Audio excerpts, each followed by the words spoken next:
Israel के दुश्मन वार plane बना रहे हैं और इजराइल एक्शन ले रहा है। सीरिया में अपने दुश्मनों पर नेतन्याहू ने फिर से हवाई हमला कर दिया है। जंगी जेटों से बारूद बरसाकर इजराइल ने हथियार डिपो को राख में मिला दिया है। सीरिया के सरकारी मीडिया ने जानकारी दी है, हमला टार्टस सिटी पर हुआ है। सीरिया के करदाह डिपो जो टार्टस पोर्ट से करीब 60 किमी दूर है, वहां बमबारी हुई है।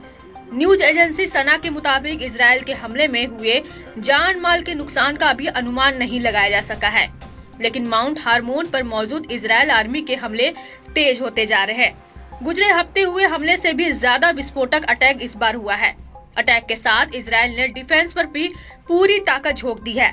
सीरिया बॉर्डर पर बारूदी सुरंगें तलाश रही इजराइल सेना भयानक खतरा मोल ले रही है। नेतन्याहू आर्मी ने बफर जोन के चप्पे चप्पे को खंगालना शुरू कर दिया है।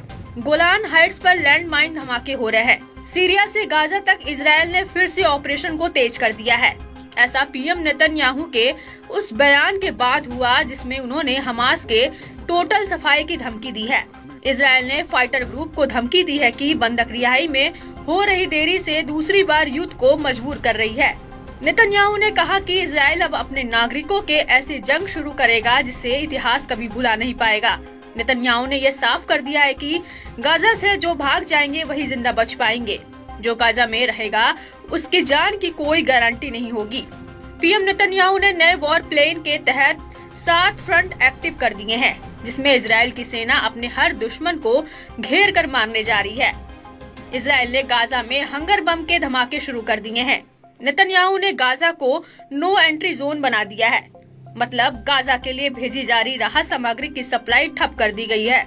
इजराइल ने प्रेशर बढ़ाना शुरू कर दिया है। हमास फाइटर्स भी झुकने को तैयार नहीं है, यानी जंग का औपचारिक ऐलान किसी भी वक्त हो सकता है। इजराइल की सेना गाजा पर पूरा होल्ड बनाए हुए है, इसलिए गाजा फ्रंट पर तो बड़ी मुश्किल नहीं आने वाली, लेकिन बाकी के बचे 6 फ्रंट पर नेतन्याहू का प्लेन कारगर साबित होगा, इसकी गारंटी नहीं है।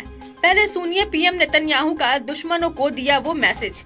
हम युद्ध के अगले चरण की तैयारी कर रहे हैं और ये 7 मोर्चों पर होगा। हम तब नहीं रुकेंगे जब तक कि पूरी जीत नहीं मिल जाती, साथ ही हमारे सारे बंधक रिहा नहीं हो जाते।